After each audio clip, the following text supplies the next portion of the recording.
Resuming debate, please the débat, the honourable member for Surrey North.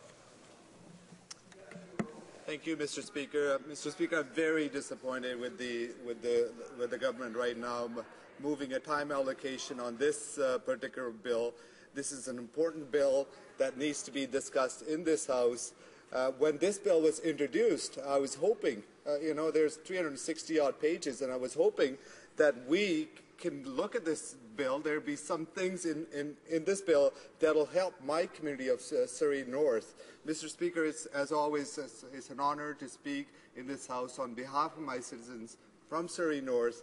And when I looked at the bill, Mr. Speaker, I was hoping that there would be something there for jobs, because jobs are needed in my community, well-paying jobs, Mr. Speaker. And what did I find? No initiative in this bill that would address that issue. We have asked for a hiring tax credit for small businesses because, as you know, Mr. Speaker, small businesses are the ones that generate jobs in our communities across this country. Hundreds and thousands of jobs. And what do we find in this particular bill, Mr. Speaker? Nothing to help the small businesses that actually generate well-paying jobs. And I'm very disappointed that this bill did not address any of the issues in regards to generating new jobs in my community. And take a look at another issue in my community, Mr. Speaker. There are long wait times to get surgeries. And what did I find in this bill? Nothing. Nothing in regards to help provinces to bring down the wait list for many, many surgeries that people have to wait for months and months and months before they are able to get the elective surgery that is much needed. And in this particular bill, the government could have, as if the member across the colleague is saying, well, it's a provincial issue. Yes, it is, but yes, we can transfer money. Federal transfer payments do go to provinces. If we do, and what this government has done, Mr. Speaker, they've actually cut $36 billion in transfer payments into healthcare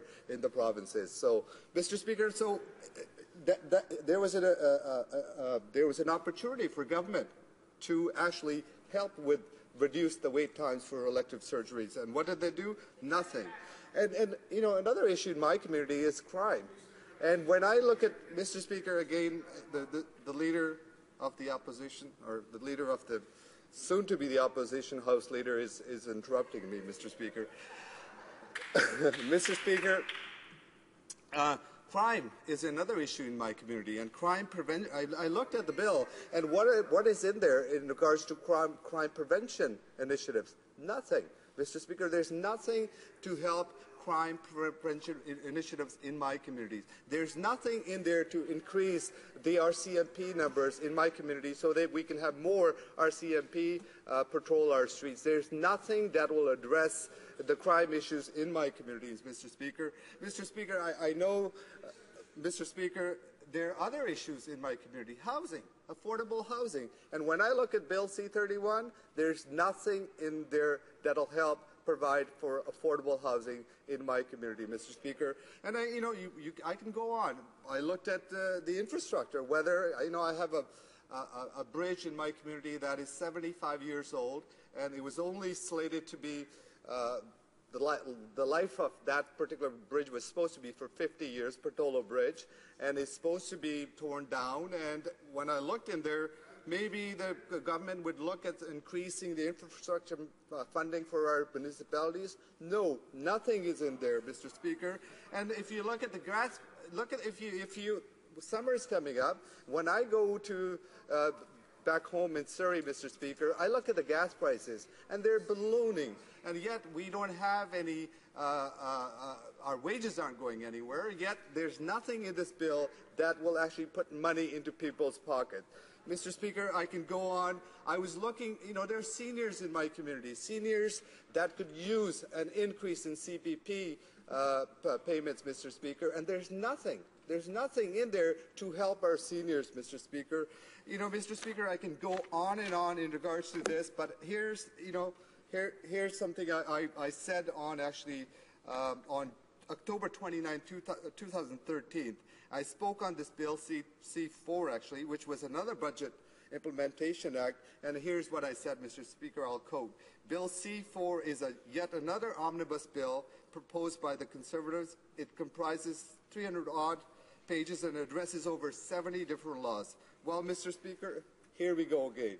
Bill C-31 is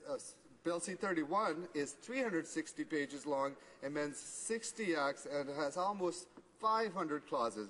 What is more, this bill includes a variety of measures that were never mentioned in the budget speech, and as is typical of this government. The Conservatives are trying to force this bill through the House and the committee as fast as possible, Mr. Speaker. I know they moved time allocation on this particular bill, or they provided time to cut down the debate on this particular bill, Mr. Speaker, and I've seen that picture over and over many, many different bills. I know that I sound like a broken record, Mr. Speaker, but no matter how many times this is talked about, the Conservatives just do not seem to get it. Time and time again, Conservatives demonstrate their inability to learn from their past mistakes.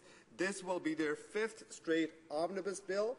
This is basically astounding to me, Mr. Speaker.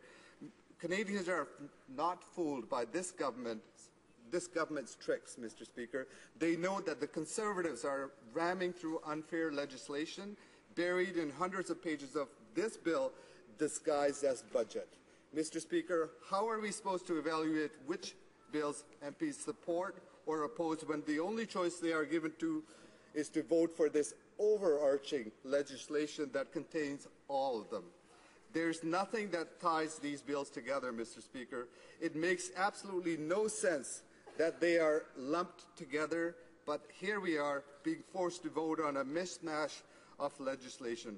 Not only that, but the speed at which this government is trying to push this bill through, and we've seen this time allocation notice being served today, means that the entire sections of bills have yet to be discussed in this House. They will not be discussed because of the time allocations that's being moved here, Mr. Speaker. How are we supposed to present the views of our constituents when the Conservatives move time allocation and we cannot even speak? I'm fortunate that I can speak, but there's many other colleagues in my caucus that will not be able to speak to this bill is because the Conservatives are trying to shut down the debate on this bill.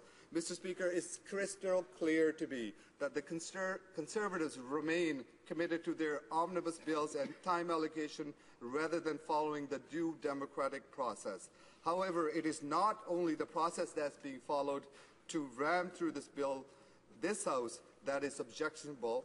There are huge problems and omissions from the bill itself. As I have highlighted, Mr. Speaker, I talked about the needs in my community, the need of creating well-paying jobs, the need of reducing wait times in elective surgeries, the need for housing, the need for crime prevention programs that will help make our communities safe, Mr. Speaker, yet none of that stuff is in here. I could spend all night here, Mr. Speaker, talking about these issues with this bill, but I want to start by talking about the economic situation in Canada right now.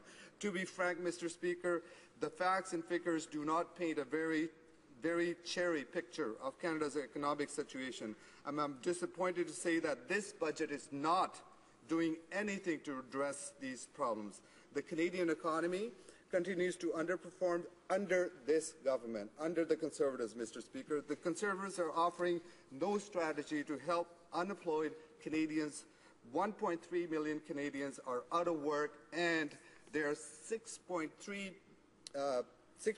unemployed workers for every job available. And even the jobs available, Mr. Speaker, I'm not even sure if there are actually jobs available because we know where the Conservatives get their facts. The Conservatives get their fact from the Kijiji, absolutely. And we've seen that, Mr. Speaker, they make up facts. If they can't make up facts, they'll go to Kijiji. Kijiji is a place, for those of the people that are at home, a website that you actually go buy your used tie at. You don't look for facts or job facts to validate what the Conservatives are saying, Mr. Speaker. Mr. Speaker, I know you motioned that I don't have much time, but I'll sum this up, Mr. Speaker. I could have gone on much longer, but I'll sum this up. This bill is basically inadequate, Mr. Speaker. There are many flaws and omissions in it, and I have barely scraped the surface of the iceberg of this speech. The Conservatives are demonstrating again they're out of touch with the needs of real Canadians, focusing their efforts instead on producing a do-nothing budget that ignores what Canadians need right now. In pursuit of a balanced budget during an election year, this is unacceptable, Mr. Speaker. Canadians deserve better. Bravo!